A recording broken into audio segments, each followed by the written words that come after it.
സർവകലാശാലകളിലെ VC നിയമനത്തിൽ search committee രൂപീകരിക്കാനൊരുങ്ങി governor Arif Mohammad Khan. വിഷയത്തിൽ കോടതിയുടെ അനുമതി തേടിയാകും ഗവർണറുടെ നടപടികൾ. സർവകലാശാലകൾ പ്രതിനിധികളെ നൽകാത്തതിനാലാണ് ഗവർണറുടെ നിലപാട് കടുപ്പിക്കുന്നത്. ചാൻസലർ കൂടിയായ ഗവർണർ നൽകിയ നിർദ്ദേശങ്ങൾക്ക് മുൻപിൽ സർവകലാശാലകൾ തീരുമാനം അറിയിക്കാതായതോടെയാണ് ഗവർണർ കടുത്ത നടപടികളിലേക്ക് നീങ്ങുന്നത്.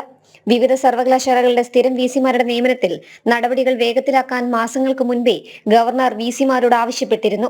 എന്നാൽ ഇടത് സിൻഡിക്കേറ്റുകൾ മുഖം തിരിഞ്ഞതോടെ സർവകലാശാല പ്രതിനിധികളെ സെർച്ച് കമ്മിറ്റിയിലേക്ക് നൽകാൻ VC-മാർക്ക് കഴിഞ്ഞില്ല. ഇതോടെയാണ് നിർണായക നടപടികളിലേക്ക് ഗവർണർ കടക്കുന്നത്. 2 അംഗ സെർച്ച് കമ്മിറ്റിയുമായി മുന്നോട്ടു പോകാനാണ് ഗവർണർ നടപടികൾ ആരംഭിക്കുന്നത്. ഇതുമായി ബന്ധപ്പെട്ട് കോടതിയുടെ കൂടെ നിർദ്ദേശം പരിഗണിച്ചായിരിക്കും മറ്റ് നടപടികൾ ചാൻസലറായ ഗവർണർ സ്വീകരിക്കുക. സ്ഥിരം VC-മാരുടെ നിയമനം സെർച്ച് കമ്മിറ്റി കൂടി തീരുമാനിക്കാനായിരുന്നു ഗവർണറുടെ നിലപാട്. അടിയന്തരമായി പ്രതിനിധികളെ നൽകണമെന്ന് ഗവർണർ സർവകലാശാലകളോട് ആവശ്യപ്പെട്ടിരുന്നു. നിരന്തരം ആവശ്യം അറിയിച്ചിട്ടും പ്രതിനിധികളെ നൽകാത്ത സാഹചര്യത്തിൽ കൂടിയാണ് പുതിയ നീക്കങ്ങൾ.